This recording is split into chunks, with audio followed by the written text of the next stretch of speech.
Björn Utgård. Soy ingeniero noruego en sistemas de energía.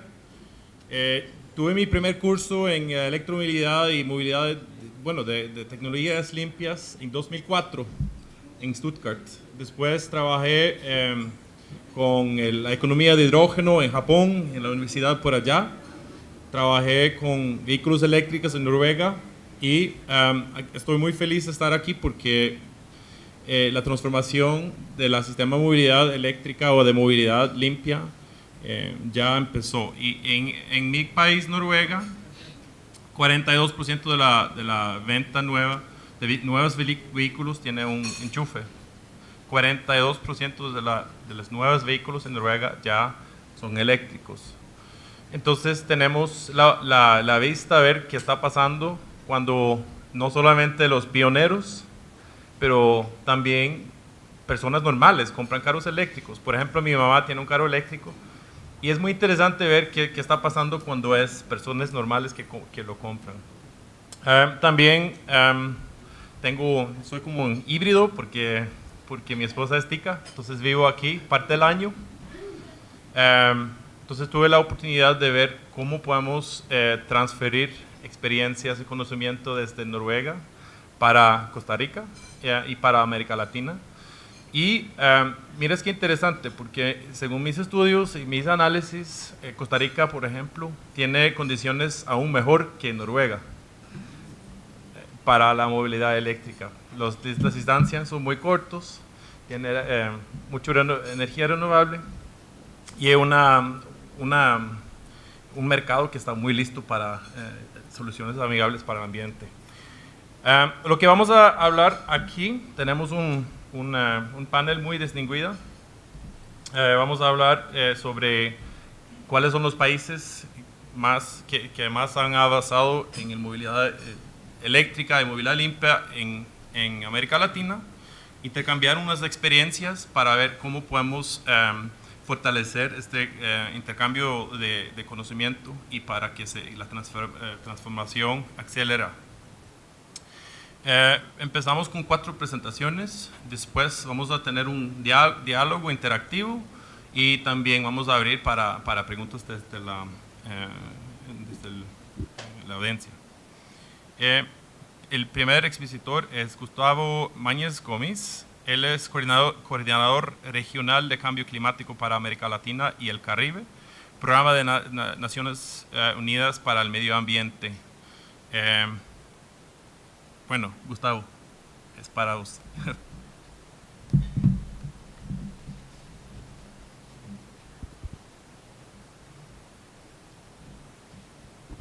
Muchas gracias, Björn. Y muchas gracias a los colegas del Inter-American Dialogue por habernos invitado a este panel.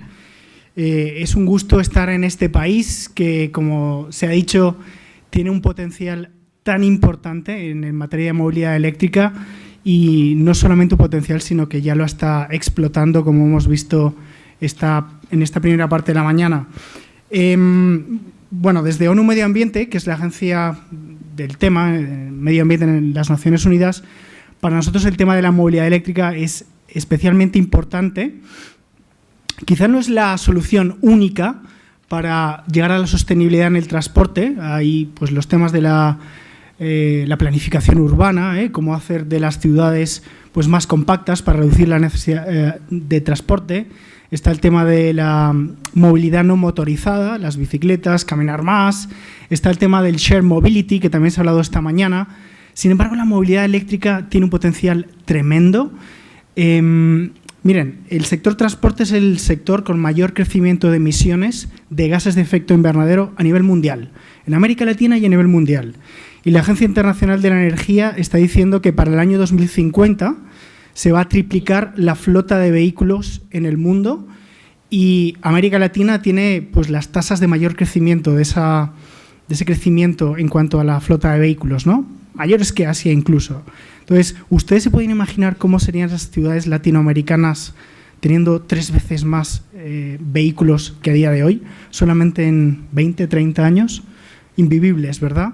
Entonces, un foco importante de nuestro trabajo está dirigido a promover la movilidad eléctrica en el sector del transporte público. También con el tema del cambio climático, si estamos diciendo que el sector transporte es el de mayores emisiones, mayor crecimiento de emisiones a nivel global, pues esto está reflejado en las contribuciones de cada país para el cumplimiento del Acuerdo de París. De hecho, de los 18 países de América Latina, 11 de ellos mencionan el sector transporte como prioritario en sus contribuciones nacionales. Y bueno, yo creo que teniendo en cuenta lo que se ha dicho esta mañana de que América Latina tiene una matriz eléctrica tan limpia, este país específicamente, que es posiblemente el que la tenga más limpia de toda América Latina, junto con Uruguay, este es el lugar para hacer las cosas, para pilotarlas y para ponerlas en marcha. Ponerlas en marcha simplemente más rápido, porque van a llegar. Y el mercado, como saben ustedes, se está moviendo muy rápido. Estamos oyendo pues casi cada semana declaraciones de estados que están diciendo que van a prohibir el motor de combustión interna. El último, la semana pasada, China, diciendo que se va a presentar dentro de poco un plan para llegar a la prohibición del motor de combustión interna y con una hoja de ruta, con una fecha, pero previamente a eso ya lo hizo Noruega, ya lo ha hecho el Reino Unido, ya lo ha hecho Francia, el Bundestag de Alemania lo está discutiendo. Entonces, la dirección está muy clara y yo creo que no tiene vuelta atrás. Quizá la cuestión será que otras tecnologías, antes se ha hablado del hidrógeno, pues es posible que tengan un lugar, pero está muy claro que la dirección va muy fuerte hacia la movilidad eléctrica. Nosotros publicamos hace aproximadamente un año y medio una publicación sobre el estado de la movilidad eléctrica en América Latina, cuáles eran las oportunidades, dónde estaba la legislación, y me gustaría hacerles simplemente algunas sugerencias de un poco de cuáles son las áreas de trabajo que yo creo que se han mencionado antes ya aquí, solamente las voy a intentar unificar. Es un poco difícil hacerlo porque me dijeron que en este panel no podía hablar de Colombia porque ya iba a hablar otro colega de Colombia, que no podía hablar México porque ya lo estaba hablando México, y también que no hablara de Costa Rica porque ya habían otros que habían hablado antes de Costa Rica. Entonces me quedan solamente 2 países de los que hablar, porque estos 3 yo creo que están en una posición puntera en la región. Pero les voy a hablar del transporte público y en otros países hay cosas interesantes que también se están viendo aquí en Costa Rica. Entonces, en este estudio, que ustedes lo pueden bajar en una página web que se llama movelatam.org, nos preguntábamos, bueno, pues, ¿qué acciones de política pública se pueden poner en marcha para acelerar la transición? Y en realidad todo se reduce a 2 grandes pilares. El primero es crear condiciones de igualdad para que los vehículos eléctricos puedan competir con los vehículos convencionales, y la siguiente tenía que ver con poner en marcha toda una batería de acciones que pudieran acelerar la transición a nivel de políticas y a nivel de infraestructura. Entonces, en cuanto a la igualdad de condiciones para competir, el primer tema se ha mencionado también esta mañana, creo que ha sido Kate quien lo ha mencionado, también los colegas de Navigant, el tema de los estándares de eficiencia y el tema de los estándares de los combustibles. Todo el escándalo del Dieselgate tiene que ver con el incumplimiento con esos estándares, porque se hacen los vehículos más caros y porque se añade complicación. Entonces, cuanto más trabajemos en aumentar los niveles de estándares a niveles, por ejemplo, Euro 6, pues más fácil es para la movilidad eléctrica poder competir. Y en América Latina, pues desafortunadamente estamos bastante verdes con ese tema todavía. Creo que hay 2 países a día de hoy que tienen los niveles Euro 6 y no en todas las zonas, sí en Chile y sí en México, pero no todas las zonas. Luego tenemos todo un amplio abanico de niveles euro que van desde el Euro 6, solamente en esos 2 países, hasta el Euro 0 en algunos países de la región. Entonces, así no se puede avanzar.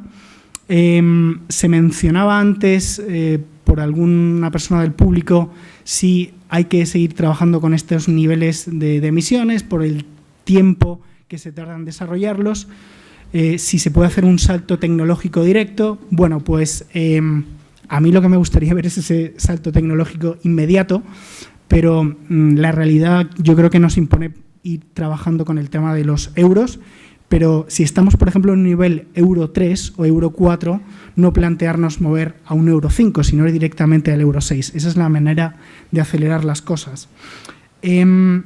Impuestos al carbono ayudan mucho. También porque lo que estamos haciendo es tasando al vehículo que más emite. Chile, de nuevo, un país que tiene un impuesto a carbono, creo que fue el primer país de la región. Colombia ya lo hizo, México ya lo hizo. En Costa Rica se está discutiendo ahora un canon de emisiones en el sector transporte que va completamente en esta dirección. Ojalá que esto se pueda aprobar pronto porque está aumentando la competitividad de los vehículos eléctricos. Y, digamos, dentro de lo que sería crear esa igualdad de condiciones está el tema de eliminar las distorsiones del mercado. Por ejemplo, la corrección de los subsidios a los combustibles fósiles. Es imposible promover la movilidad eléctrica en países como Bolivia o como Ecuador con los niveles de subsidios que tienen. Entonces, eso hay que trabajarlo. Vemos ejemplos de, por ejemplo, en México el año pasado se ha empezado a trabajar. Ese es el camino a seguir. Luego, reglamentar también muy bien el tema de la importación de vehículos usados. O sea, ¿cómo se va a poder competir con un vehículo usado que tiene un precio mucho más barato, ¿no? No estoy diciendo prohibir completamente los vehículos usados, pero realmente regularlo bien, de manera que no sea una caja abierta que no permita a la movilidad eléctrica competir. Y el segundo gran tema es todo lo que le estaba diciendo de los incentivos para acelerar la transición. Y aquí se ha hablado ya antes, la diputada Castillo ha hecho una presentación muy elocuente de lo que se está planificando en Costa Rica. También doña Laura ha mencionado este reglamento que se está planificando. Bueno, todo ese tipo de reducción de aranceles, reducción de tasas de importación, reducción de, pues, o eliminación de los marchamos, etcétera, etcétera, va completamente en el buen camino. Hay algunos problemas, por ejemplo, en el tema hay algunos países que limitan la importación o la aplicabilidad de estas reducciones a un número específico de vehículos por año. Por ejemplo, 2.000, 3.000, 4.000 vehículos. Pues cambiando solamente 2.000 o 3.000 vehículos al año, eso no transforma un mercado. Yo creo que este es el momento para ser más ambicioso con esas cuotas. No se trata de mantener esas subvenciones, esas reducciones de impuestos para siempre, se trata simplemente de crear una masa crítica y a partir de ahí, cuando el mercado funciona por sí solo, eliminarlas. Luego también países como, por ejemplo, Argentina, que tiene este tipo de iniciativas de reducción de impuestos, y lo que pasa es que solamente está reduciendo estos impuestos a los vehículos que se fabrican en el país, un cierto proteccionismo. Sí, se comprende, pero si realmente lo que queremos es cumplir con los objetivos de cambio climático, reducir la contaminación a nivel local en las ciudades, pues bueno, yo creo que es tener una mirada más amplia y a mayor largo plazo. Luego les voy a hablar también de proyectos piloto, muy interesantes, porque los proyectos pilotos sirven para acelerar el mercado, demostrar que se puede hacer en la práctica y otras ciudades se pueden unir. Ahora adelante se lo digo. Pero el siguiente gran tema sería el desarrollo de la infraestructura para los vehículos eléctricos. Hemos oído previamente el tema del desarrollo de las redes de recarga. Se está haciendo en varios países de la región. De los que sí que puedo mencionar es Chile y en Uruguay, con un rol muy preponderante del sector privado a través de asociaciones público-privadas. Las tarifas diferenciadas, el precio de la electricidad, pues bueno, no puede ser el mismo en el sector residencial, en el sector industrial o para el transporte. ¿Cómo fomentar eso? También el tema de las plataformas de innovación alrededor de la movilidad eléctrica. Nosotros estamos trabajando junto con el Gobierno de Chile y la Corporación Financiera Chilena, Corfo, en la creación de una plataforma que lo que hace es crear todo un ecosistema de servicios privados, creación de startups, creación de proveedores, reparación, para todo lo que tiene que ver con el tema de la movilidad eléctrica. Y acordémonos, estamos en la región del mundo con unas mayores reservas de litio y de cobre, que es precisamente lo que se necesita para construir estos vehículos, ¿no? Entonces, hay todo un componente ahí de creación de puestos de trabajo con un alto valor añadido y que crearían oportunidades de negocio. Y obviamente la formación técnica es muy importante. Tenemos que tener a ingenieros que estén formados en materia de motricidad y movilidad eléctrica. No podemos simplemente contar con técnicos, ingenieros, mecánicos que entiendan del motor de combustión interna. Eso hay que prepararlo ya.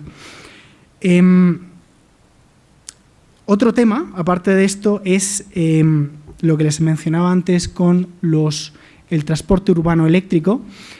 Aquí ven una primera aproximación. Esto va a formar parte de una campaña que se va a realizar en un par de meses para que coincida con la COP de Cambio Climático de Bonn, con los beneficios del paso de la movilidad eléctrica en buses y en taxis en ciudades de América Latina. Y lo que ven acá es básicamente cuál es, abajo a la izquierda, la situación actual en cuanto a los impactos ocasionados por la flota actual en las ciudades de América Latina, en este caso Buenos Aires, pues las muertes ocasionadas por contaminación, el gasto en combustible y también las emisiones de CO2 para buses, para taxis. Bueno, ¿qué pasaría si para el año 2030 consiguiéramos pasar alrededor del 25% de la flota a buses y taxis eléctricos? Y arriba tienen el sumatorio, ¿no?, de cuánto sería tanto para buses y taxis, ¿no? Y entonces aquí vemos lo que hemos pretendido hacer aquí es individualizar, dar números concretos que permitan a los tomadores de decisiones saber que cuando hay una licitación para el cambio de la flota de buses en una ciudad, bueno, pues sepan lo que está pasando si se van a un Euro 3 o si se van directamente a los buses eléctricos. Porque me parece que el tema de la salud humana pues no se ha integrado demasiado en la toma de decisiones. Aquí tienen Buenos Aires, aquí tienen Bogotá, aquí tienen Ciudad de México. Los de San José en 2 meses verán lo que es para su ciudad. Y bueno, entonces, para nosotros el tema de transformar la flota de buses en América Latina es muy importante, así como la flota de taxis. Estamos hablando de que la rentabilidad de estos buses es mucho mayor que los vehículos privados, simplemente porque tiene una media de conducción de 100.000 kilómetros al año, 80.000, 100.000 kilómetros al año, por lo tanto la recuperación de la inversión es mucho más rápida. Acordémonos que vivimos en la región del mundo con una mayor uso del transporte público o mayores número de buses por per cápita del mundo. Estamos muy cercanos a los ratings de, por ejemplo, ciudades como Copenhague o como Berlín. Quizá la calidad del transporte no sea tan buena, pero la gente usa el transporte público todavía para moverse. Entonces, nos parece muy interesante promover esto.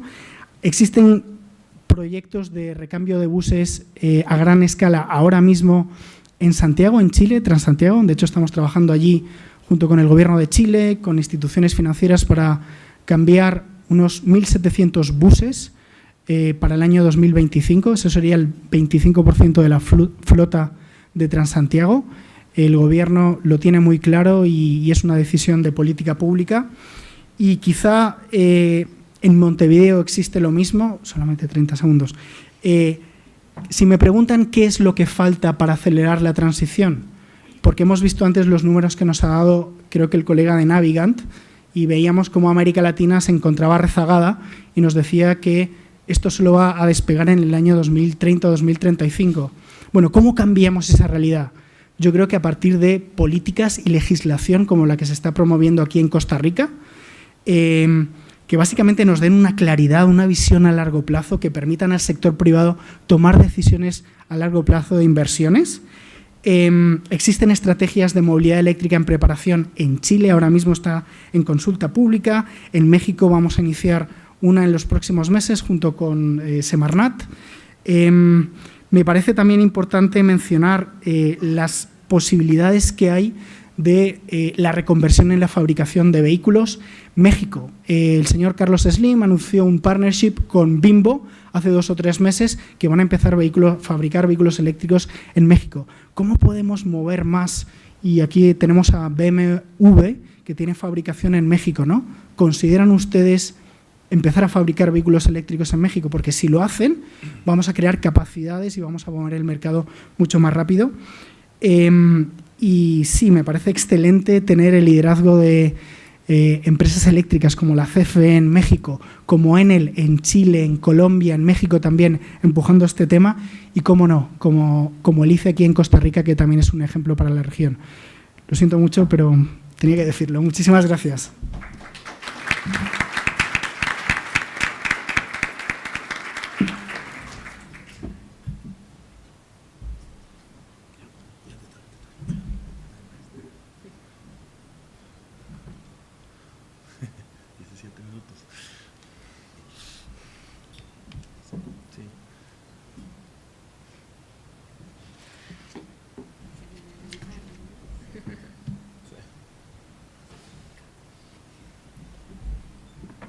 Hola, traemos aquí unos conflictos con el tiempo. Ya me lo empezaron a contar, entonces ya voy atrasada. Bueno, pues yo les voy a... Sí. ¿Va a haber alguna introducción o me presento? Sí, voy a presentarle. Disculpe. Bueno, aquí tenemos Mónica Morales Campos, es subgerente de Desarrollo Tecnológico, Programa de Ahorro de Energía del Sector Eléctrico, Comisión Federal de Electricidad de México. Gracias. Muchas gracias. Muchísimas gracias por la invitación. Estamos muy contentos de participar en este foro. Bueno, yo aquí les voy a platicar de las acciones que ha hecho la CFE en materia de electromovilidad. Un poquito, la CFE hoy está en un momento de cambio, una reforma energética tremenda en el país que empezó hace 2 años. Y bueno, pues entre las cosas que estamos tratando de hacer nuevas es que la CFE pues está buscando como nuevas oportunidades, nuevos mercados, y en la electromovilidad pues hay una clara oportunidad. Entonces, bueno, les voy a platicar de lo que hace la CFE y si hubiera un poquito de tiempo les trataré de platicar de otras acciones o de otros incentivos que ofrece el gobierno para la movilidad eléctrica. Y para empezar, ya la apagué, muy bien.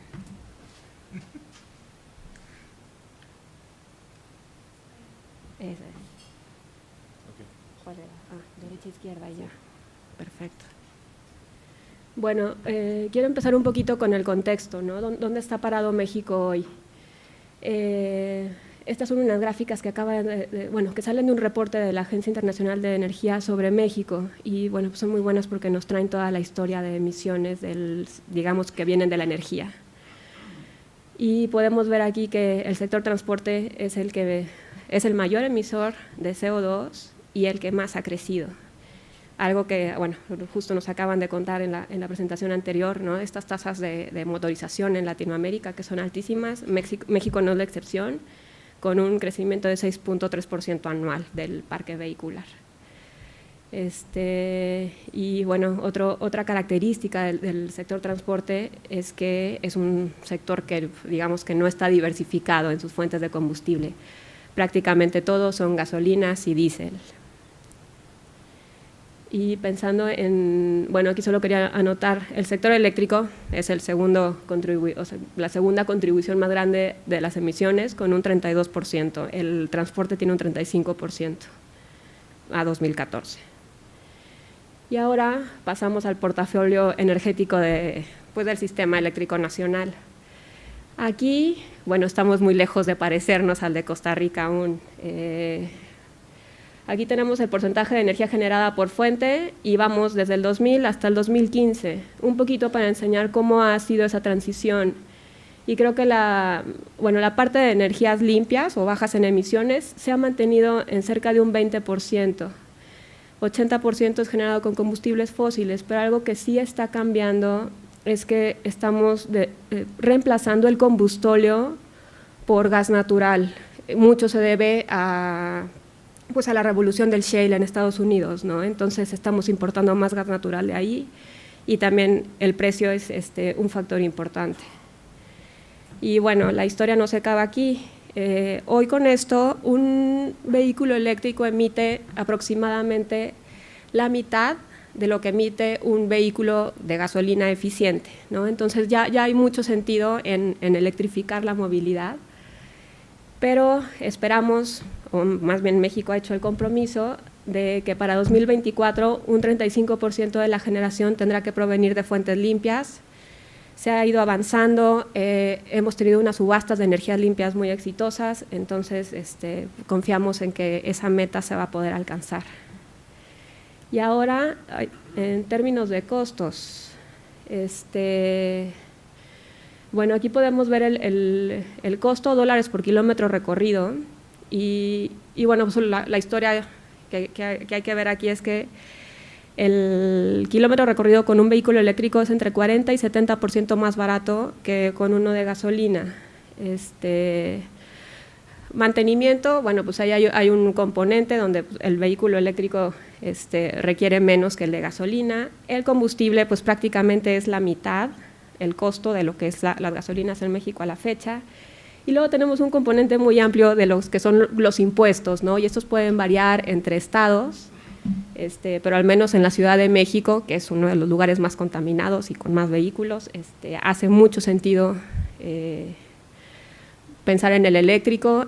Hay un estudio muy interesante que hizo el Instituto Nacional de Ecología y Cambio Climático, en donde justo dice, ¿no? Para los taxis, hoy, con las condiciones que hay, es rentable buscar el eléctrico, ¿no? Sí se puede recuperar esa inversión.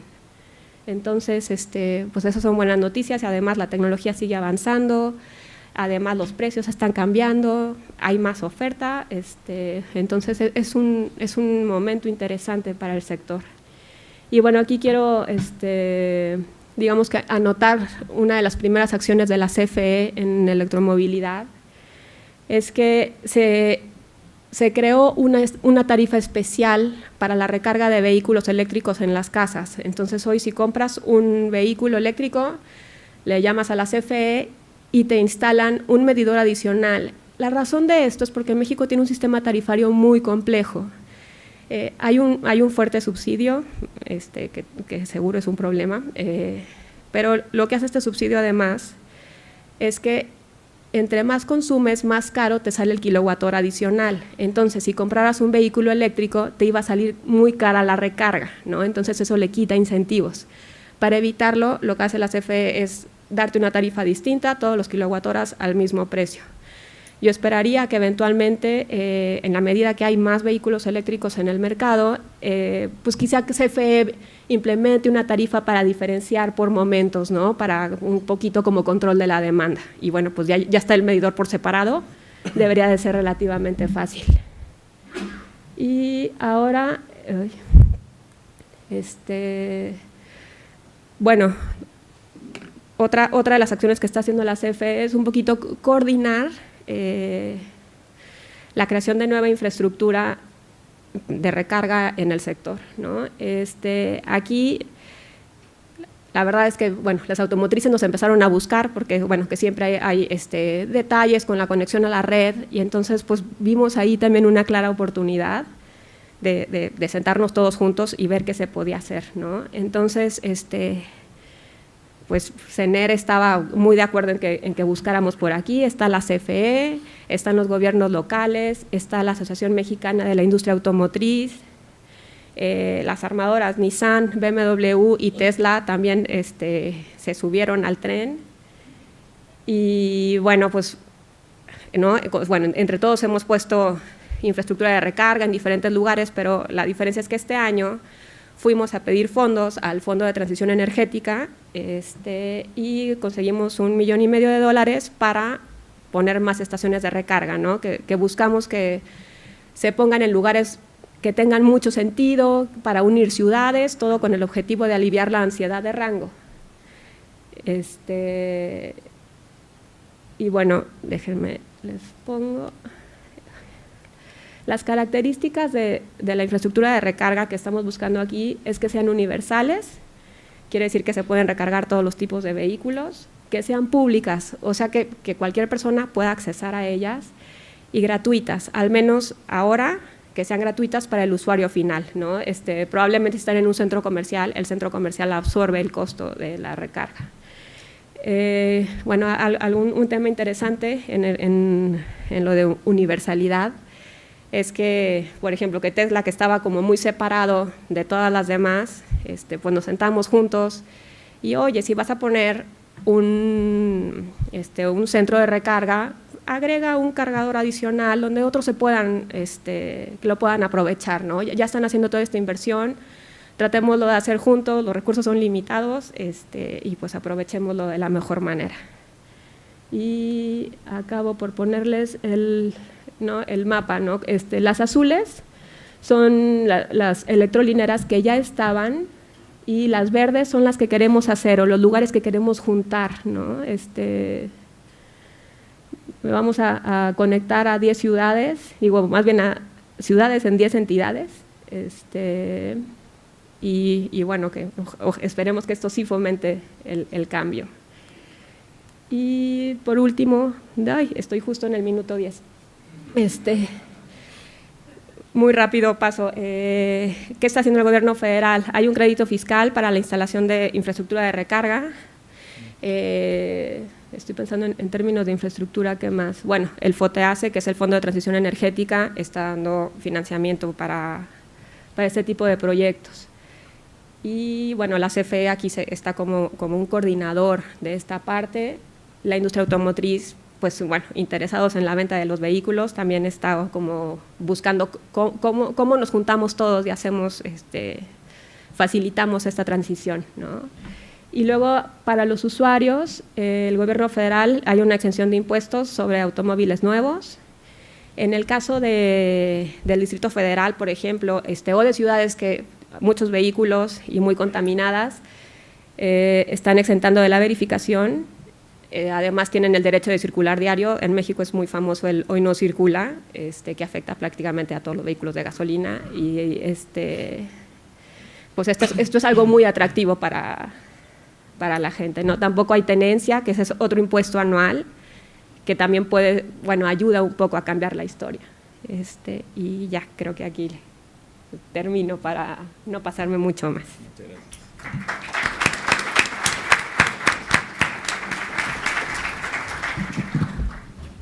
Bueno, muchas gracias a Mónica. El siguiente es Eder Velandía Durán, es investigador y docente en la Universidad de La Salle, y también han trabajado con la empresa Enel Eléctrica en Colombia, y otros proyectos de infraestructura de carga. Gracias. Gracias. Hola a todos. Primero, darle el agradecimiento a los organizadores de este evento. Vengo rápidamente a contarles lo que ha hecho Colombia, especialmente en los últimos 5 años. En la Universidad de La Salle venimos trabajando desde hace aproximadamente unos 11 años en el tema de eficiencia energética de transporte, y con el grupo Enel en Colombia, Codensa, la empresa de energía de Bogotá, también desarrollando pilotos e investigaciones en estos temas. Algo muy importante, y no hay que perder este sentido de las discusiones, y es que tenemos un problema, y es que tenemos más gente, más área, más desarrollo, y esto nos induce a tener más desplazamientos, mayor consumo de energía y más emisiones. Entonces, cuando hablamos del vehículo eléctrico, es solamente una de las estrategias, y no podemos perder el sentido de que necesitamos mover gente de manera eficiente, mover carga de manera eficiente, y que tenemos que seguir promoviendo el tema del transporte público y la bicicleta. Ante ese reto, esa pregunta de cómo nos estamos moviendo, yo puedo decirles que me movilizo en Bogotá continuamente en Transmilenio, utilizo la caminata y el taxi. El vehículo lo vine a comprar hasta este año. Entonces, desde hace más de 10 años podía haber comprado el vehículo y nunca tomé la decisión, preferí hacer otras cosas, y eso es muy importante. Ahora bien, si vamos a tener la posibilidad en un momento dado de tener un vehículo, pues ojalá mejor que fuera eléctrico. Algunas cifras de Colombia: en nuestro país el 40% de la energía total es consumida por el sector transporte. Esto nos hace un país que no es competitivo desde el punto de vista energético. Para el año 2030 consideramos que esta demanda de energía va a subir al doble. Tenemos una total dependencia por combustibles fósiles en la matriz energética del transporte. Existe un riesgo de autoabastecimiento. En Colombia el transporte representa más o menos el 15% de las emisiones. Y estamos encontrando unos costos en calidad del aire que son importantes. Esas son algunas imágenes de nuestros días comunes en Bogotá. ¿Y cuáles son las bondades de trabajar el tema de la movilidad eléctrica? Una de ellas es que Colombia está utilizando justamente el 75% de fuentes renovables para producir la energía, y eso es muy importante. Y tenemos un potencial mucho más grande, del cual solamente en temas hídricos estamos aprovechando más o menos el 20%. De ahí que Colombia se convierta en un referente en generación en la región. Estamos exportando energía a otros países vecinos y hay planes de expansión donde muestran que Colombia va a ser un centro energético destacado. Otro tema importante es que hay un mercado regulado, el precio de la energía no está variando o no tiene esa volatilidad que sí tienen los combustibles fósiles, y tenemos la posibilidad de tener contratos de largo plazo cuando tenemos una demanda que supera 0.5 gigavatios hora año, donde se puede dar una estabilidad del precio, generando confiabilidad, confianza para esos inversionistas que en un momento dado tienen la incertidumbre de cuál va a ser el precio a futuro de la energía. Adicionalmente, tenemos una infraestructura confiable, destacada en la región, y hay una disponibilidad enorme en fuentes renovables como la eólica y la solar. ¿Qué hemos hecho? Entonces, Colombia fácilmente puede ser el país con más políticas en temas de promoción de los vehículos eléctricos en la región. Desafortunadamente, el hecho de que tengamos política no significa que promovamos o tengamos muchos vehículos, pero eso es un buen camino. Tenemos un apoyo a investigación. Estos son vehículos que, por ejemplo, están en las universidades desarrollando investigación, están haciendo pruebas. También se están desarrollando muchas pruebas piloto, donde están las universidades con el sector privado articuladas y se destacan temas en buses, en taxis, en flotas eléctricas e híbridas. Hay un crecimiento en la movilidad de bicicletas eléctricas, que eso sí, muy destacado. Las distancias en la ciudad de Colombia de viajes por recorrido están en promedio de 6, 7 kilómetros. Nuestras ciudades son relativamente densas, compactas, y eso facilita que opciones como el transporte público y la bicicleta e incluso la caminata sean atractivas.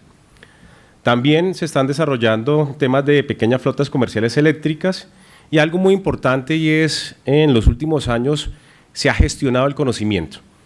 Cuando hablamos del vehículo eléctrico lo vemos por allá como en renders, lo vemos en fotos, lo vemos en Japón, lo vemos en Alemania, y en América Latina pues una de las barreras es que la producción no se hace en nuestras tierras, y eso hace que tengamos una distancia a la industria, a la tecnología. Entonces es muy importante, y Colombia lo ha venido haciendo, gestionando el conocimiento.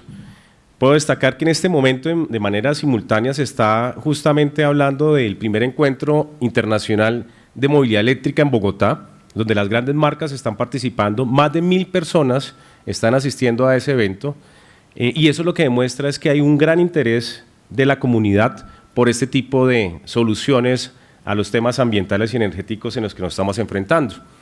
Y también se destacan las mesas intersectoriales de los ministerios. Entonces, en Colombia ya hay una articulación importante de la política nacional, donde el Ministerio de Ambiente, de Minas y Energía, el Ministerio de Industria y Comercio se han articulado. Falta que empiece a trabajar mucho más activamente el Ministerio de Transporte, que ya está haciendo parte de esas mesas, y el Ministerio de Hacienda y Crédito, para que empiece a ser mucho más condescendiente con estas tecnologías en el momento de definir incentivos. Podemos hablar de este decreto que salió justamente en este año, que nos permite tener 46.500 cupos entre vehículos eléctricos e híbridos sin el valor del arancel, que eso representa más o menos el 35% de ese coste del vehículo. Adicionalmente, el plan de uso eficiente de la energía del 2016, que salió el año pasado, se está regulando este año, generó un incentivo que desmonta el IVA del 19%, a aquellos vehículos eléctricos destinados a transporte público, a vehículos particulares, a motos y taxis. Aquí es importante el tema de la moto porque es un vehículo que continuamente en Colombia está creciendo debido, entre otras cosas, al costo del transporte público. Acá me imagino ahora mi colega de panel les estará hablando de las estrategias y los resultados de los vehículos eléctricos e híbridos en Transmilenio. También se habló del decreto, se expidió ese decreto 477 de 2013 de la anterior administración de Bogotá, que buscaba un plan de ascenso tecnológico para introducir estas nuevas tecnologías en la flota del Sistema Integrado de Transporte Público y en la operación troncal. También el equivalente al Hoy No Circula está el pico y placa. Eso existe en las principales ciudades del país, y en Bogotá, en Medellín, Barranquilla, los vehículos eléctricos están excluidos. También existe un apoyo al financiamiento de proyectos bajos en emisiones con recursos de banca multilateral. El BID especialmente ha dado recursos para que Colombia pues, pueda definir unos incentivos financieros a quien compra la tecnología. Existen reformas a los procesos de revisión técnica. Los primeros vehículos eléctricos que llegaron a Colombia tuvieron el problema de importación porque les pedían certificación de emisión de gases, porque estaba establecido en la legislación que todos los vehículos tenían que entrar con su certificado de emisiones, y eso fue una barrera. Duraron meses estancados en aduana esperando ese papel, y todos decían, ¿y dónde está el escape? Entonces, pues, es cero. Pero no, necesitaban un certificado.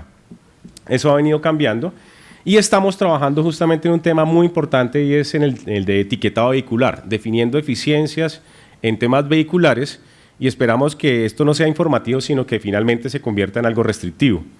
El tema de los taxis eléctricos, son 43 taxis que están operando desde hace unos 4 años. Se han acumulado 7 millones de kilómetros recorridos, el resultado ha sido exitoso. Los vehículos que operan son marca BYD, que tiene una autonomía aproximada de 300 kilómetros y se adapta a las condiciones locales. Este proyecto es un proyecto que demuestra que se pueden articular diferentes intereses políticos, ambientales, sociales y económicos para salir adelante. Esa es la red de electrolineras que tiene Bogotá en este momento. Aproximadamente se podría dar a 500 vehículos eléctricos carga en vía. Este proyecto se destaca en la región y podría uno decir que fue un punto de partida para que Colombia se diera cuenta que la tecnología es viable. Los vehículos eléctricos empiezan a utilizarse en diferentes elementos también, como en productos de mensajería, de servicios. Este es un vehículo de Celsia, otra compañía del sector eléctrico. Se establecen que han entrado más de 500 unidades con los incentivos del gobierno nacional, y lo que uno encuentra es que el sector eléctrico, las instituciones de gobierno, las empresas de comestibles y mensajería son aquellas que más han comprado la tecnología. El Grupo Enel Colombia con Codensa es una de las empresas que ha sido referente en estos temas en Bogotá, y en este momento tiene flotas que están operando más o menos, son 20 vehículos, 16 IMF de Mitsubishi, y hay otras marcas que también están vinculadas al proyecto. También la bicicleta eléctrica se ha convertido en una opción importante de la movilidad. Entonces, se reglamentó en este año qué es una bicicleta eléctrica. Para nosotros había una duda, un vacío normativo entre lo que era una bicicleta eléctrica y una scooter, que es una moto realmente. Entonces ya se definió esto, y lo que encontramos es que cada vez más personas están utilizando esta opción de transporte.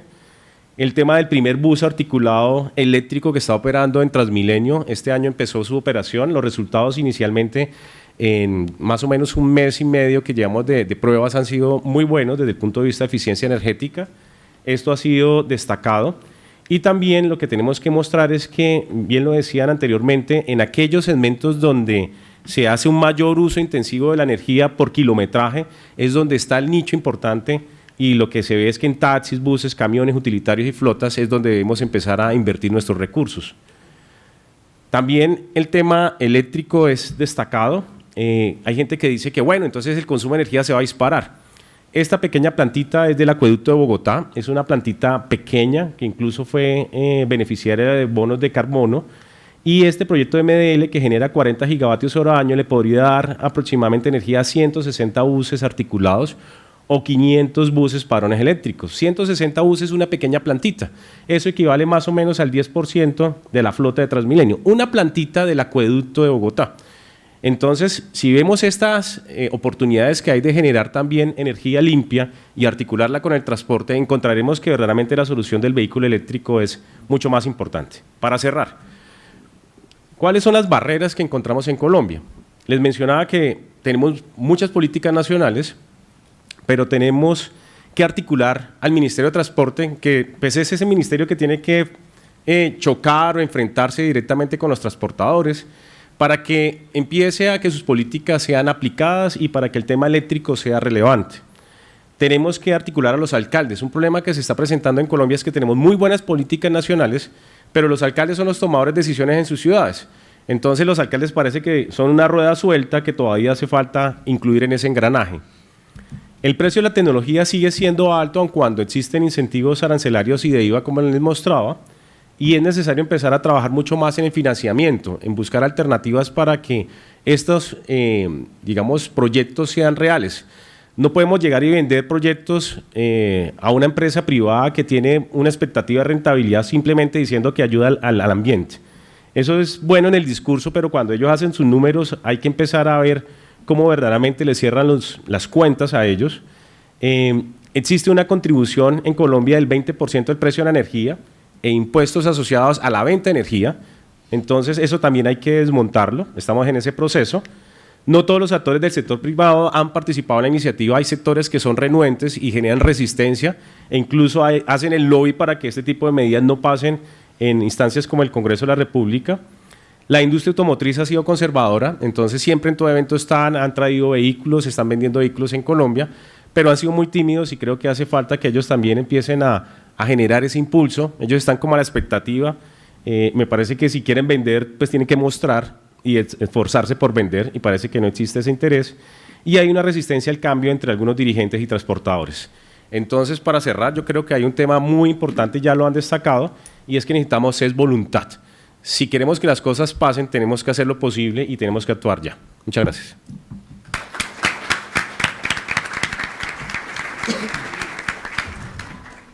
Muchas gracias, Eder. Es muy interesante ver todo lo que está pasando en Colombia. El siguiente es Carlos Mojica, es especialista en transporte urbano en el Banco Interamericano de Desarrollo. ¿Cómo se llama? Buenos días a todos, gracias por venir. Quiero primero felicitarlos por posicionarse como pioneros de este tema en la región. Yo creo que sí existen cosas como los efectos demostrativos, y a nivel regional yo creo que lo que ustedes hagan lo van a mirar los otros países, lo van a mirar las otras ciudades, porque este es un tema que viene y que le interesa a muchas otras países, y necesariamente van a tener que mirar a quiénes son los que han hecho algo, ¿no? Lo segundo es hablarles de buses híbridos y eléctricos, pero lo que quiero es que no perdamos la oportunidad del transporte público como una primera aproximación, como un primer experimento, como la primera oportunidad de mostrar cuáles son las bondades de estas tecnologías y aprovecharlo para hacer una mejora en el servicio de transporte público y de esa manera resolver el problema de fondo que es la congestión. De nada nos sirve cambiar todas las tecnologías sin resolver los problemas estructurales que tenemos, ¿no? Entonces, aquí sobre transporte público en América Latina, lo que vemos es que, como comentaba un colega, es una región donde todavía la mayoría de las personas utilizan transporte público para sus viajes. Entonces tenemos más o menos el 56% en la región, en algunos países es más, en otros países es menos, y es un mercado principalmente ofrecido por buses, ¿no? Más o menos el 87% de toda la flota de transporte público es buses. Hay 2.000 kilómetros de vía prioritaria para transporte público y ahí es donde vienen las contradicciones, porque suena como si fuera mucho, pero la red de toda América Latina es más o menos 100 veces de 2.000 kilómetros. O sea, esto es el 1% de toda la red que es dedicada a transporte público. Y por otro lado, es un modo en el que solamente está consumiendo el 13% de los kilómetros que se recorren en la región. Entonces es increíble que con el 56% solamente recorremos el 13%, el otro 87% lo llevan los autos particulares. Entonces, ¿cómo es que no tenemos un mayor incentivo, mayor interés por mejorar el transporte público si eso nos puede hacer más eficiente toda la movilidad en las ciudades? Y como les decía, el corazón y el problema estructural es la calidad del servicio. En la medida en que hay mala calidad del servicio, las personas van a comprar un carro a la primera oportunidad que tengan. Si la alternativa que tengo no es buena, yo voy a cambiarme. Entonces, sumado esto, digamos, al aumento en los ingresos de la región, lo que tenemos es un aumento de la tasa de motorización, nos genera más congestión, nos genera un transporte público más ineficiente porque no le tenemos vías priorizadas y le baja la calidad al servicio aún más. Entonces este es un círculo vicioso en el que hay que romperlo, hay que salir y, como les digo, hay que ver a la transformación tecnológica del transporte público como una oportunidad. también para resolver los problemas estructurales que hay en las ciudades. Miren, por ejemplo, esta simulación sobre un proyecto de BRT en Monterrey. Entonces, este es un proyecto de transporte público en el que hay inversiones en infraestructuras, vías segregadas, estaciones, y si uno mira de dónde vienen realmente la reducción de emisiones, más de la mitad viene desde el cambio modal de carro a bus, o sea, de usuarios que encuentran más atractivo el transporte público porque una mejora en la calidad y dejan de usar el auto. Otro porcentaje viene de la racionalización de la oferta, porque a veces en nuestros países tenemos muchos más buses de los que necesitamos o tenemos unas rutas que se sobreponen una con otra. Y hay un porcentaje que viene de pasar la flota diésel a la flota híbrida, que es más o menos el 20%. Si uno lo pasara a flota eléctrica, sumaría un 8% adicional. Por supuesto, esto es para México, que tiene una matriz energética un poquito diferente de la de acá. Probablemente si hiciéramos este ejercicio para San José, tendríamos un número 3 o 4 veces mayor. Entonces, lo que les quiero transmitir es, hay que poner atención también a la mejora en la calidad del transporte público si lo que queremos es tener una mejor calidad del aire.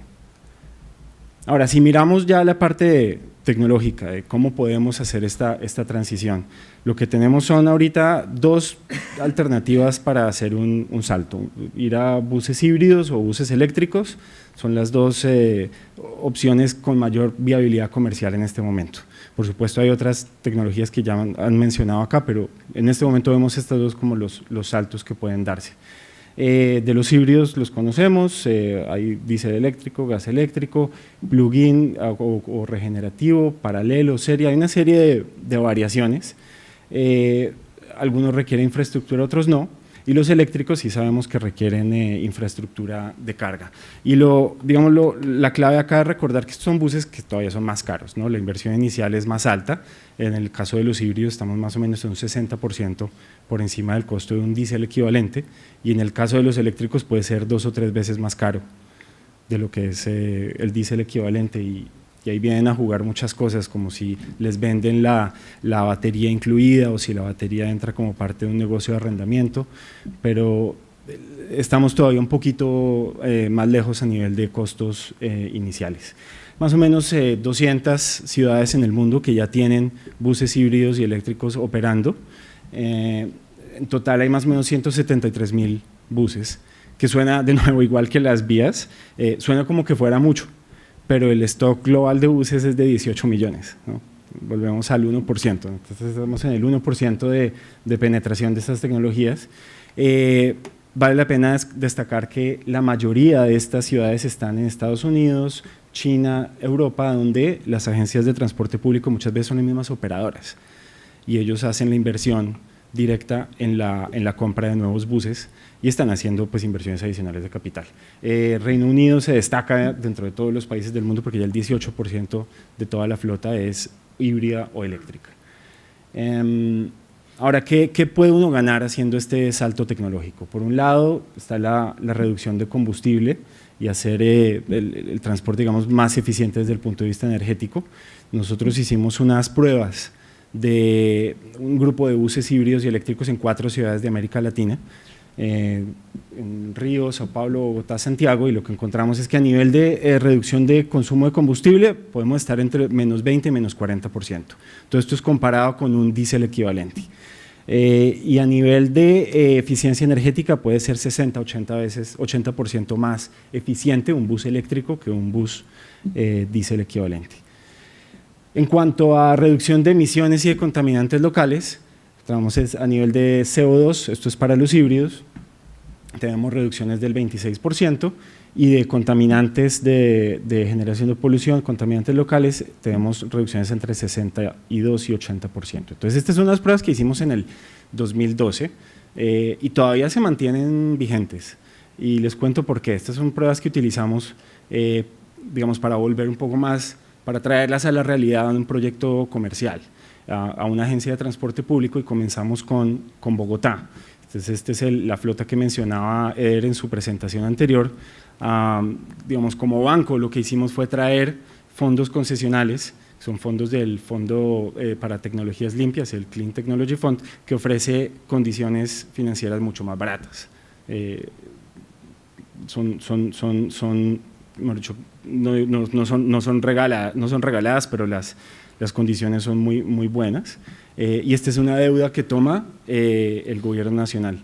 Y lo que hacemos es traspasar estos recursos del gobierno nacional para que lleguen a manos de los operadores de transporte público y puedan endeudarse en este tipo de buses, pero con mucha menor costo financiero.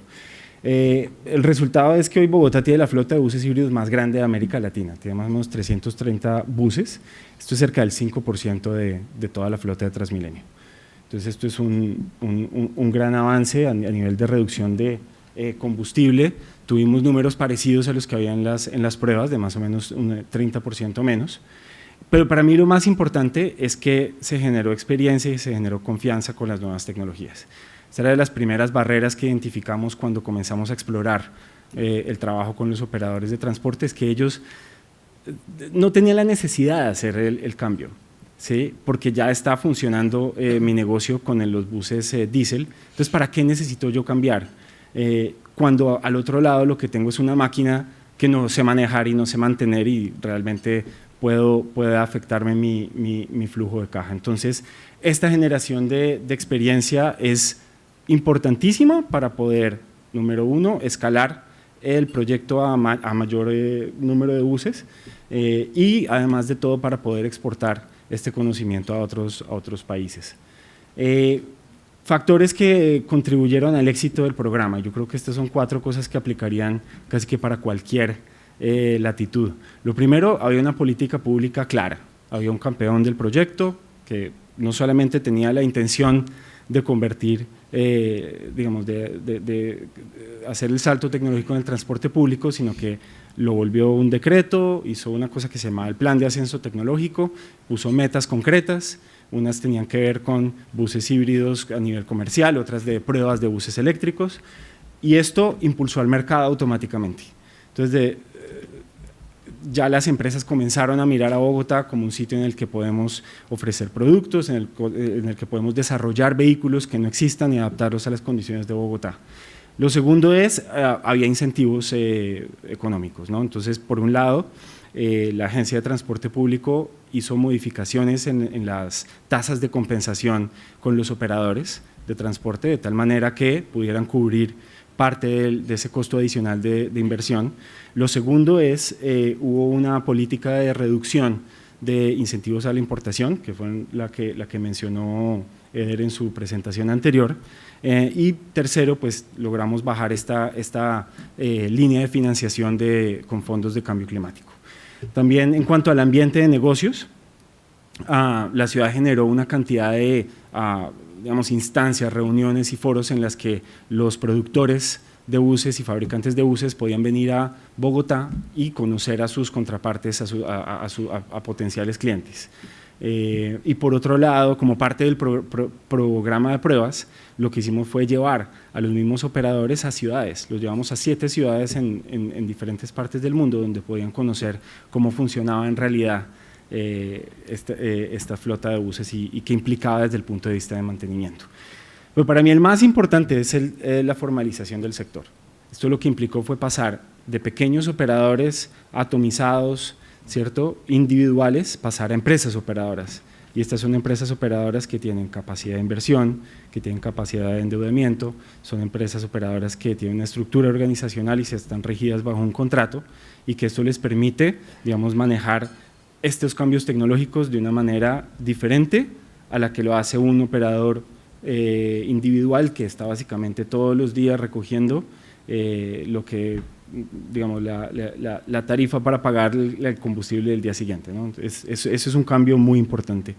Ya te paso. Entonces, lo que quiero que se lleven es, primero, miremos el cambio tecnológico como una oportunidad para solucionar los problemas estructurales, porque hay un potencial gigante para mejorar los aspectos ambientales y los aspectos de congestión del transporte. Y lo segundo es lo que hagan ahora en verdad puede tener impacto en otros países, en otras ciudades, y más allá de eso pueda generar capacidad local que después la ciudad de San José va a poder exportar hacia afuera, como ha pasado con todos los cambios e innovaciones del transporte. Los que primero lo hacen son capaces de llevarlo a otras ciudades. Y lo dejamos ahí. Muchas gracias. Muchas gracias.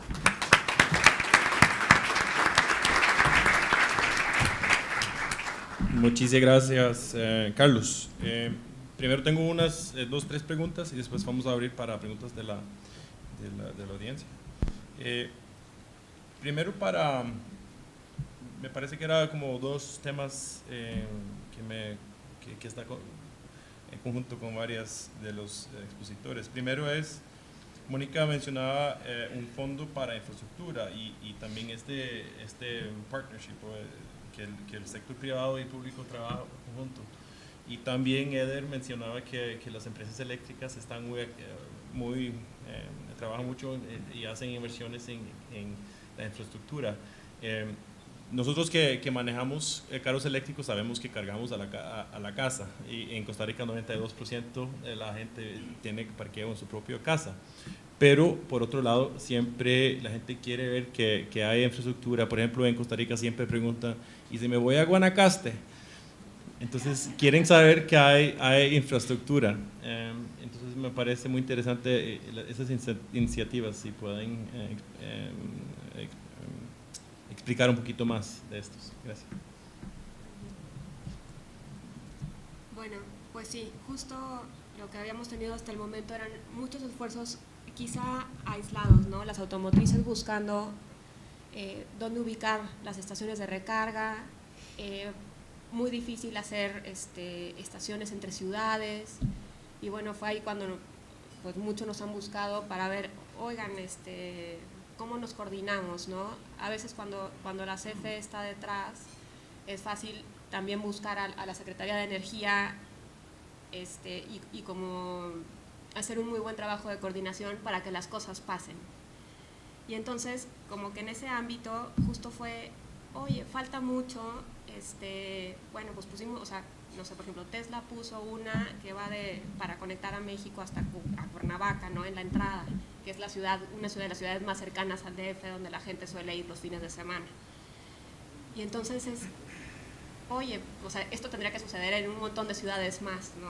¿Cómo le hacemos para que suceda? Y entonces de ahí nace esta idea de, pues, busquemos el Fondo de Transición Energética. Para eso se hizo. Este fondo es interesante ahora que va a haber que ya hay un mercado eléctrico mayorista. Parte de ese mercado se va, o sea, bueno, como hay un impuesto exclusivo para alimentar el Fondo de Transición Energética. Entonces, pues justo este fondo tiene la intención de ayudar a este cambio.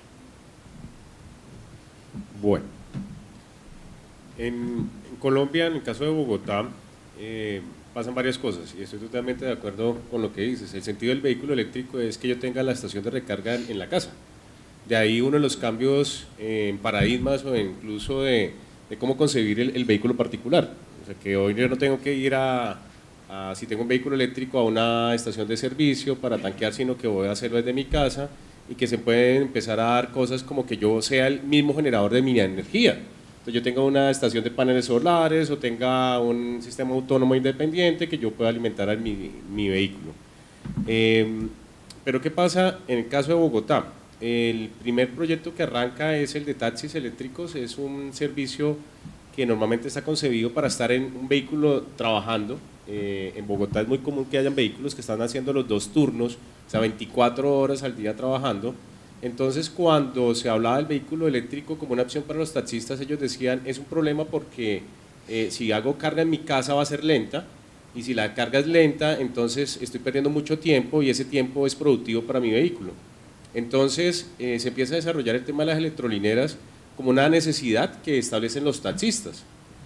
Y con esas electrolineras lo que podemos tener era una carga semirápida que podía ser para esa autonomía de 300 kilómetros. La autonomía depende mucho de la conducción, más que de un tema de baterías que sea algo fijo.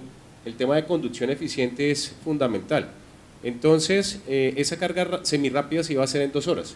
Incluso hay carga mucho más rápida que la puede hacer en 30 minutos.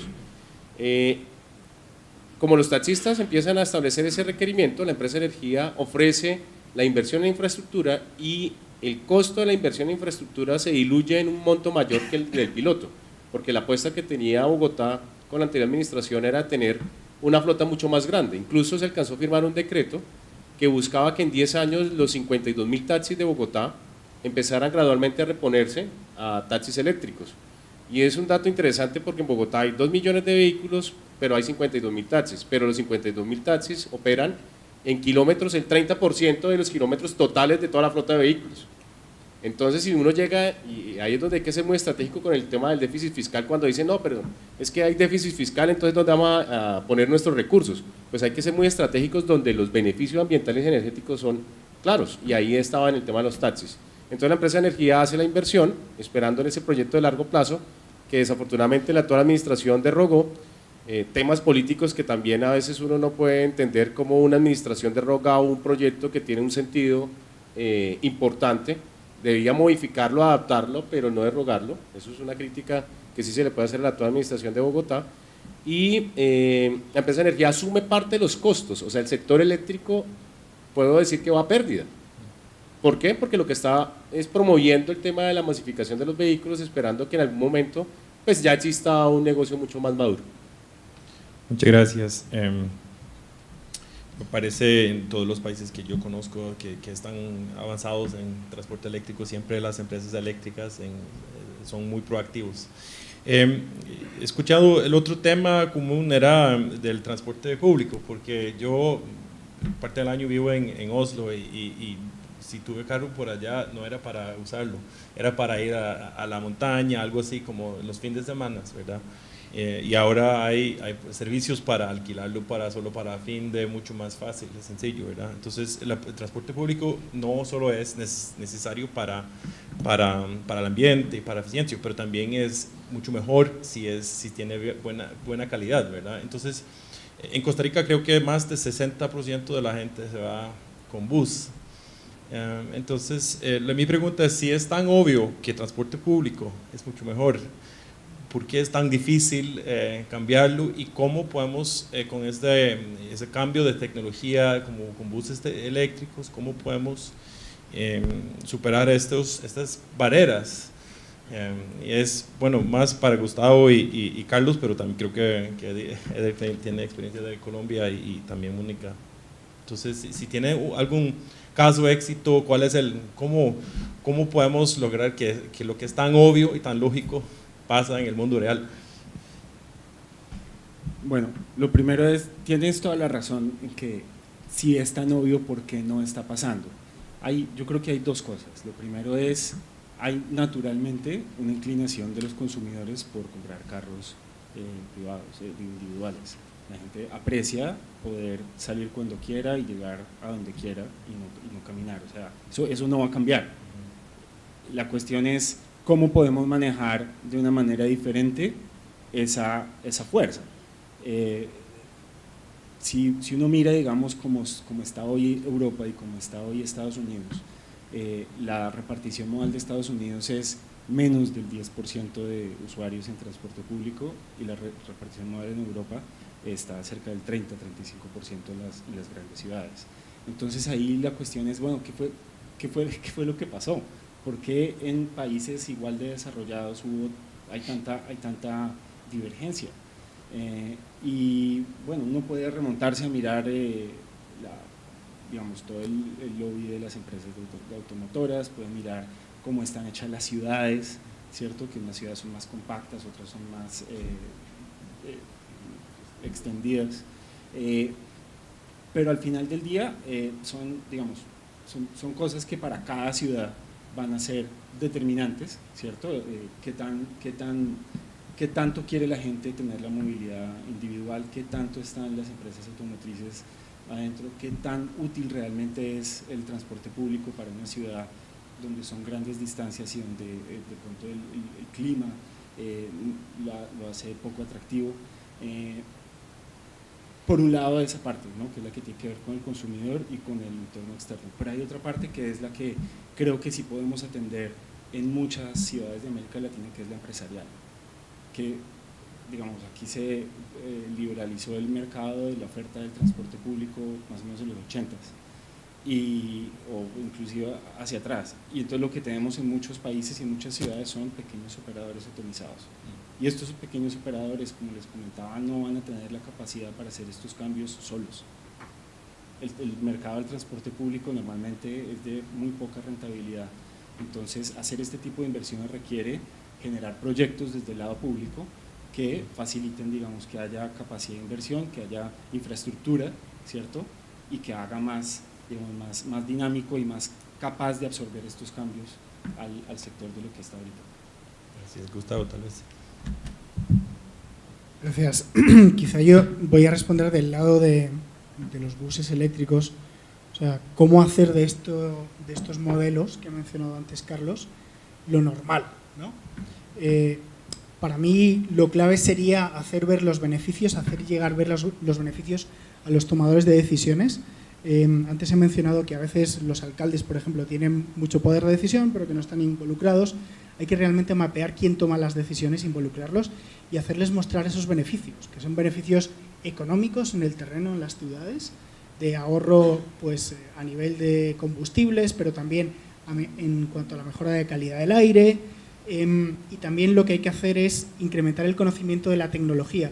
Por eso es tan importante que esta tecnología se ponga en marcha en América Latina y a gran escala. Hemos oído antes los 300 buses que circulan ya híbridos en Bogotá. Bueno, pues eso es lo que está haciendo también en cuanto a buses eléctricos Santiago de Chile o Montevideo en Uruguay, y a gran escala demostrar, en Sao Paulo estaban comentando, demostrar que funciona a gran escala, que es una tecnología nueva, obviamente. Yo creo que también los operadores pueden tener, pues, no sé, como barreras, ¿no? De entender, bueno, esto cómo va a funcionar, cuál va a ser mi rendimiento. Hay que ponerlo en marcha y hay que demostrar que los números funcionan. Y luego también hay que ayudar con el tema del financiamiento. Y existen diversas fuentes de financiamiento ahí fuera. Se ha mencionado el Clean Technology Fund, está el Fondo Verde del Clima, que es lo que está utilizando el gobierno de Chile, que está utilizando el gobierno de Uruguay. Tasas de interés de un 0,75% a 20 años, y están para eso, para poner en marcha estas tecnologías. Muchas gracias. Tenemos tiempo para un par de preguntas. Bueno, creo que la última piso en azul.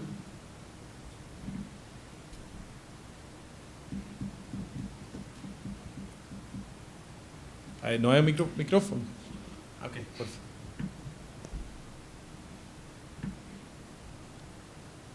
Empezamos por aquí, porque él estaba listo.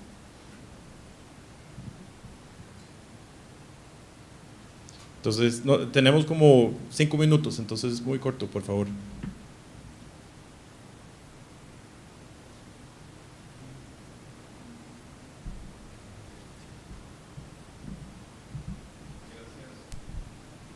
Gracias. Mi pregunta es muy breve, es para el señor Ever.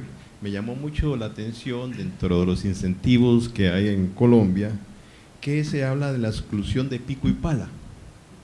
Más o menos para que nos ilustre cuál es ese programa, por favor. Ok, gracias. Y entonces hay dos en el último.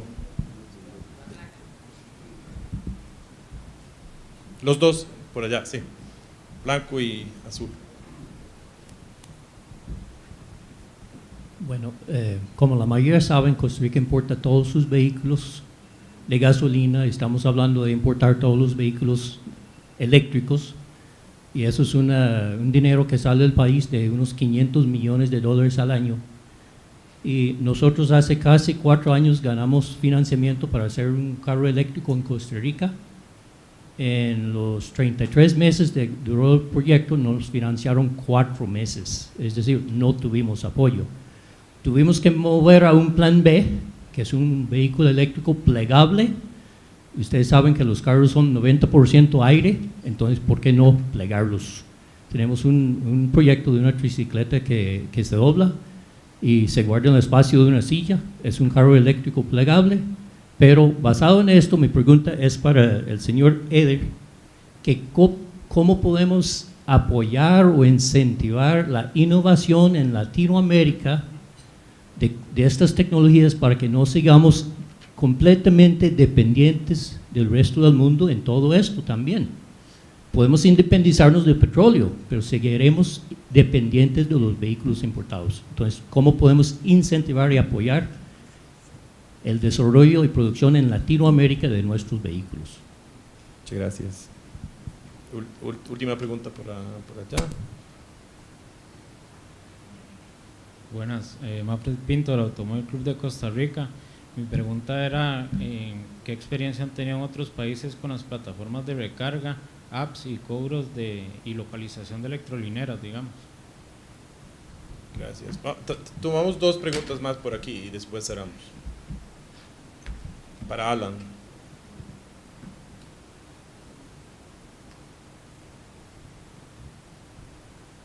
Gracias, muy amable. Alan Blanco, Grupo ICI.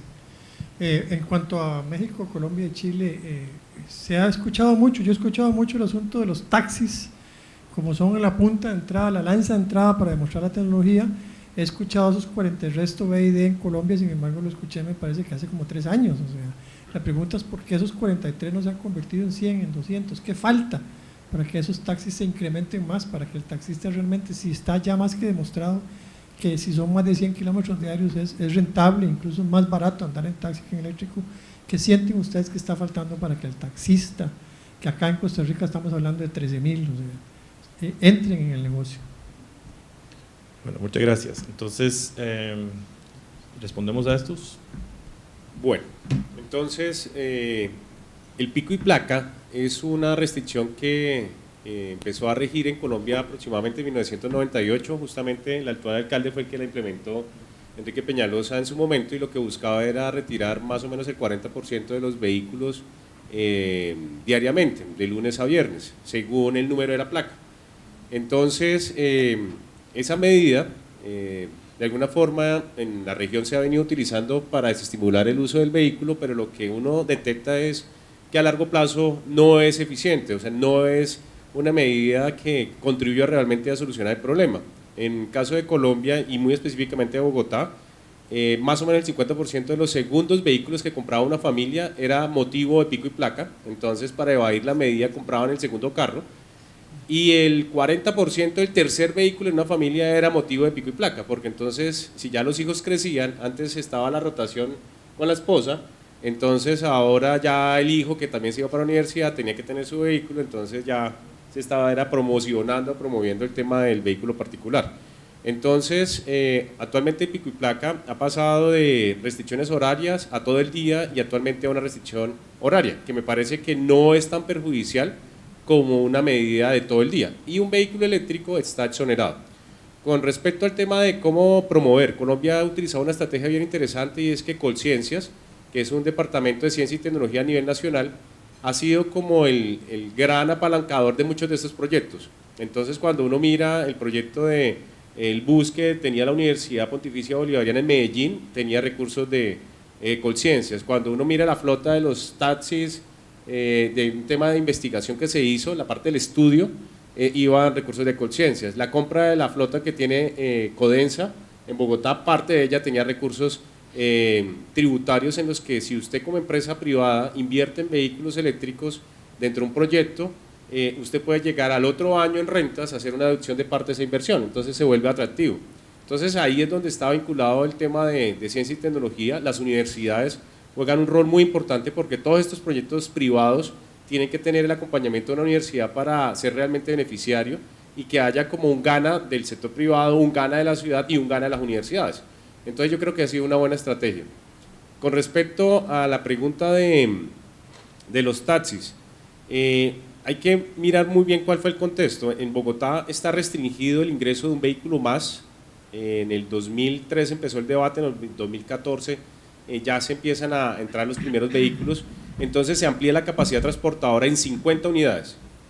Esas 50 de alguna forma fueron licitadas, entonces había convocatorias públicas para que personas naturales se ganaran ese cupo. En Bogotá es muy común que los dueños de los taxis no sean personas naturales, sino que sean grandes empresarios o grandes, personas con recursos económicos que tienen 500.000 taxis. Entonces se quería evitar que esos 50 cupos cayeran en manos de uno de esos empresarios, y desafortunadamente 7 cayeron en manos de un empresario. Utilizó a personas naturales para la licitación y finalmente perdió la ciudad 7 de esos cupos. De esos 43 que están operando, el resultado ha sido positivo. Como todos los transportadores siempre quieren tener el mayor beneficio, entonces han pedido que amplíen la capacidad de estaciones, y ahí lo engancho con la otra pregunta, y era de las aplicaciones. En Bogotá hay una aplicación que se llama EVA. Esa aplicación le permite a uno reservar el momento de la recarga, porque pues veíamos cómo están distribuidas las estaciones. Son poquitos vehículos, porque también ahí pueden cargar los particulares, pero yo puedo hacer mi reserva y saber en qué momento, cuál cargador, en qué sitio está disponible en funcionamiento, para poder llegar allá y evitar colas o traumatismos con las otras personas que tienen un vehículo eléctrico. Entonces, el sistema ha sido bueno. El problema es que como se amplió la capacidad transportadora, hay algo que está en Bogotá y es el valor del taxi. El cupo, que nosotros mal llamamos en Colombia. Incluso lo preguntaba acá que cómo se hacían en San José, y me decían que aquí cada 10 años hay como una licitación y se rota. En Colombia hay una propiedad adquirida. O sea, yo ya tengo mi título de ese cupo, y ese cupo en Colombia puede estar del orden de unos $30.000. Entonces, cuando usted compra un vehículo, tiene que comprar su cupo, o lo que llaman acá la placa, entendí. Entonces, vale $30.000 tener la placa para servicio público. Y esa es vitalicia. Desde que usted tenga la placa, usted puede durar toda la vida con ese cupo. Entonces, un vehículo eléctrico que vale otros $30.000 más el cupo de $30.000 hoy saldría no competitivo. En ese momento, esos 43 entraron y fueron competitivos porque el cupo lo regaló, entre comillas, la ciudad.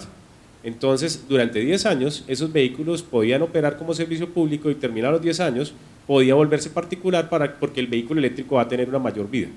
Entonces, ¿cuál es la barrera ahora? La barrera es simplemente, en caso de Colombia, es el precio. Colombia sufrió una devaluación del 2013-14, cuando estábamos haciendo el proyecto del vehículo, costaba 100 millones de pesos, con los incentivos de ese momento, que son los mismos de ahora, y ahora vale el mismo vehículo 150 millones de pesos. O sea, subió un 50% simplemente por la devaluación de la moneda. Entonces, ¿qué pasó? Hubo un problema de competitividad de precio del vehículo. Ahora, ¿qué viene? Subió el tema del impuesto que colocaron a las gasolinas. Entonces, que ustedes mencionaban, hay un impuesto del carbono, pero hay un problema. El impuesto del carbono lo va a utilizar el gobierno, es como una estrategia de recaudo para el fisco, más la propuesta que yo hice en algún momento era que ese dinero de impuesto cobrado a los vehículos contaminantes se destinara para subvencionar a los vehículos no contaminantes. Y en la propuesta del decreto que derogó este alcalde, se había pensado en un momento dado, era que el vehículo eléctrico cobrara un poquito más. Si usted es un vehículo que ofrece un beneficio para la ciudad, que tiene mejor confort para el usuario, tendría derecho a cobrar un poco más, y ese gap le permitiría tener una mayor retribución. En este momento los números están apretados, porque también el precio de los combustibles no es que hayan subido mucho. Gracias. Ok, tenemos muy breve para cerrar la mesa. Sí.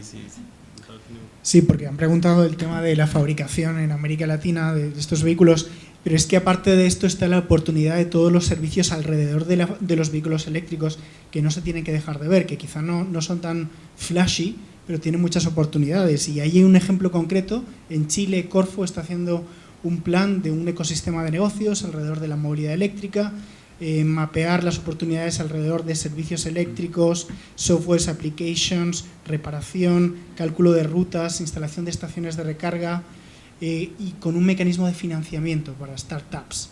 Yo creo que esto también es interesante para un país como Costa Rica. Muchas gracias.